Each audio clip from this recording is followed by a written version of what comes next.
जीत को, सेना के जो ऑपरेशन सफल हुआ, उस ऑपरेशन सफल को किस तरह से एक दूसरे देश के बैठे हुए राष्ट्रपति, अमेरिका के राष्ट्रपति दावा करते हैं कि हमने व्यापार के दबाव में ये सीजफायर करा दिया है।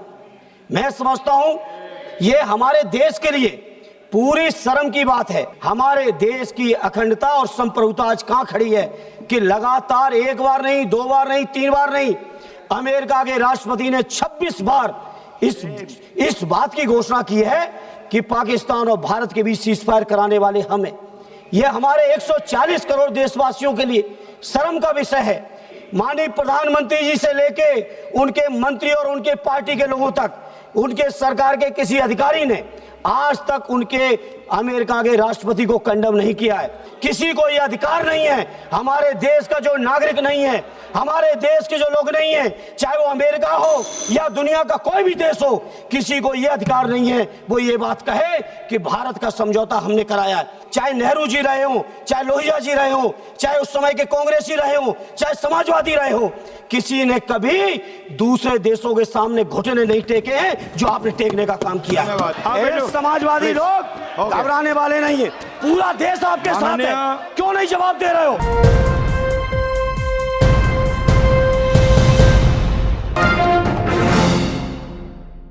सभापति जी, मैं समझता हूं ऑपरेशन सिंदूर चलाने की जरूरत इसलिए पड़ी कि पहलगांव का अटैक हुआ और सबसे पहले पूरा देश इस बात को जानना चाह रहा है कि आखिर ये अटैक हुआ क्यों, आखिर इंटेलिजेंस फेलियर इतनी कैसे हुई। घटना के कई महीने बाद लेफ्टिनेंट गवर्नर साहब कहते हैं कि मेरी गलती है, तो मैं सरकार से पूछना चाहता हूं आखिर उनकी गलती, हालांकि केवल उनकी गलती नहीं है, ये गलती लेफ्टिनेंट गवर्नर साहब से लेकर दिल्ली के गृह मंत्रालय तक की है, तो आखिर क्या कार्रवाई की। इसलिए इस मौके पर सबसे पहले जो 26 लोग शहीद हुए हैं देश के, उनको मैं श्रद्धांजलि सुमन अर्पित करता हूं। सेना की वीरता, बहादुरी, पराक्रम की जितनी भी तारीफें की जाएं, मैं समझता हूं सदन के पास वो शब्द नहीं है जो उनकी बहादुरी की तारीफ कर सके।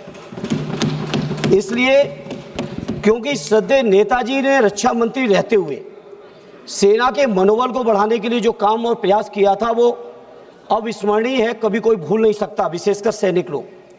और उन्होंने कहा था रक्षा मंत्री रहते हुए कि हमारे देश के सामने हमारे सैनिक इतने बहादुर हैं कि जब जब लड़ाई सेना को लड़नी पड़ी तब तब हमारे देश को कभी हार का सामना नहीं करना पड़ा। वहीं श्रद्धेय नेताजी ने इस बात को भी कहा कि जब जब देश के नेतृत्व को वार्ता की जरूरत पड़ी तब तब अक्सर हम वार्ता में हारे हैं। जहां हम लोग इतने पराक्रमी सैनिक, इतना सफल सिंदूर ऑपरेशन कि किसी को हवा भी नहीं लगी और सारे आतंकी ठिकानों पर पूरी तरह से नेस्ते नाबूद भी किए, वहीं सभापति जी जहां पूरे 140 करोड़ देशवासी, चाहे हिंदू हो, मुस्लिम हो, सिख हो, ईसाई हो, बौद्ध हो, पारसी हो, जैनी हो, देश के एक एक नागरिक ने इस घटना के बाद सेना के साथ और देश और प्रधानमंत्री जी के साथ रहने का फैसला लिया और पूरे देश के लोगों ने कहा कि प्रधानमंत्री जी आगे बढ़ो, पूरा देश आपके साथ है। जहां पूरे देश की इतनी बड़ी ताकत साथ में हो, जहां इतनी बहादुर और पराक्रमी सेना हो, वहां पे सेना की जीत को, सेना के जो ऑपरेशन सफल हुआ, उस ऑपरेशन सफल को किस तरह से एक दूसरे देश के बैठे हुए राष्ट्रपति, अमेरिका के राष्ट्रपति दावा करते हैं कि हमने व्यापार के दबाव में ये सीजफायर करा दिया है।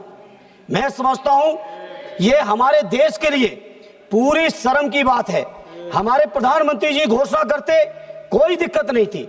जहां चुनाव के समय 56 इंच का सीना, पाकिस्तान ऑक्युपाइड कश्मीर को हम छीन के लाएंगे, एक हेमराज जवान के बदले हम 10-10 जवानों को मार के आएंगे, इस तरह के जो जज्बाती नारे देने वाले हमारे माननीय प्रधानमंत्री और उनकी पूरी पार्टी और सरकार, वहीं पे आप सोचिए हमारे देश की अखंडता और संप्रभुता आज कहां खड़ी है कि लगातार एक बार नहीं, दो बार नहीं, तीन बार नहीं, अमेरिका के राष्ट्रपति ने 26 बार इस बात की घोषणा की है कि पाकिस्तान और भारत के बीच सीजफायर कराने वाले हम हैं।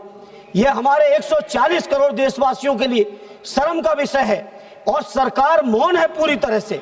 वैसे तो लंबी लंबे भाषण मारे, एक भी सरकार की तरफ से एक भी व्यक्ति माननीय प्रधानमंत्री जी से लेके उनके मंत्री और उनके पार्टी के लोगों तक, उनके सरकार के किसी अधिकारी ने आज तक उनके अमेरिका के राष्ट्रपति को कंडम नहीं किया है। इसलिए मैं इस मंच से इस मौके पर कहना चाहता हूं, पार्लियामेंट में कहना चाहता हूं, पूरा देश आपके साथ खड़ा है, पूरा देश आपके साथ खड़ा है। आप क्यों नहीं कंडम करते हो? और दूसरा माननीय सभापति जी, आज मैं सत्ता पक्ष के लोगों का भाषण सुन रहा था, सत्ता पक्ष के लोगों का आज मैं भाषण सुना। इस तरह की बातें कर रहे हैं जैसे विपक्ष के लोगों ने समर्थन न दिया हो।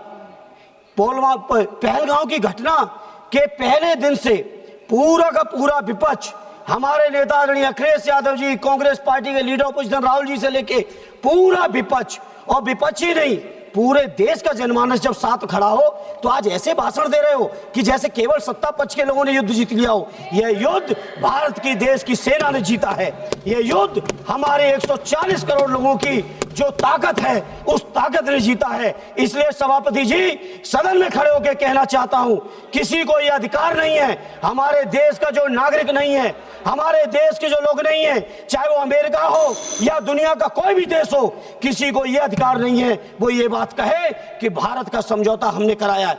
नेहरू जी को आप लोग दिन भर खड़े होकर आलोचना करते हो, लेकिन मैं फक्र के साथ कहता हूं, चाहे नेहरू जी रहे हो, चाहे लोहिया जी रहे हो, चाहे उस समय के कांग्रेसी रहे हो, चाहे समाजवादी रहे हो, किसी ने कभी दूसरे देशों के सामने घुटने नहीं टेके हैं जो आपने टेकने का काम किया। धन्यवाद। ये सभापति जी जहां इस मौके पर आज तक आलोचना नहीं कर पाए आलोचना, नहीं कर पाए, आज जाके कर रहे हो, नहीं कर पाए आलोचना। अमेरिका के राष्ट्रपति की आलोचना अभी तक नहीं कर पाए हो, हम लोग वो लोग हैं, अध्यक्ष जी, हम समाजवादी लोग हैं। नेताजी के समय पर रक्षा मंत्री के कार्यकाल में चीन 1 किलोमीटर घुसा था, 4 किलोमीटर घुसने का काम समाजवादियों ने करके दिखाया था। समाजवादी लोग घबराने वाले नहीं है, पूरा देश आपके साथ है, क्यों नहीं जवाब दे रहे हो? माननीय सदस्य है। 140 किशोर जी, जीत को सेना के जो ऑपरेशन सफल हुआ, उस ऑपरेशन सफल को किस तरह से एक दूसरे देश के बैठे हुए राष्ट्रपति, अमेरिका के राष्ट्रपति दावा करते हैं कि हमने व्यापार के दबाव में ये सीजफायर करा दिया है। मैं समझता हूं ये हमारे देश के लिए पूरी शर्म की बात है। हमारे देश की अखंडता और संप्रभुता आज कहां खड़ी है कि लगातार 1 बार नहीं, 2 बार नहीं, 3 बार नहीं, अमेरिका के राष्ट्रपति ने 26 बार इस बात की घोषणा की है कि पाकिस्तान और भारत के बीच सीजफायर कराने वाले हम हैं। यह हमारे 140 करोड़ देशवासियों के लिए शर्म का विषय है।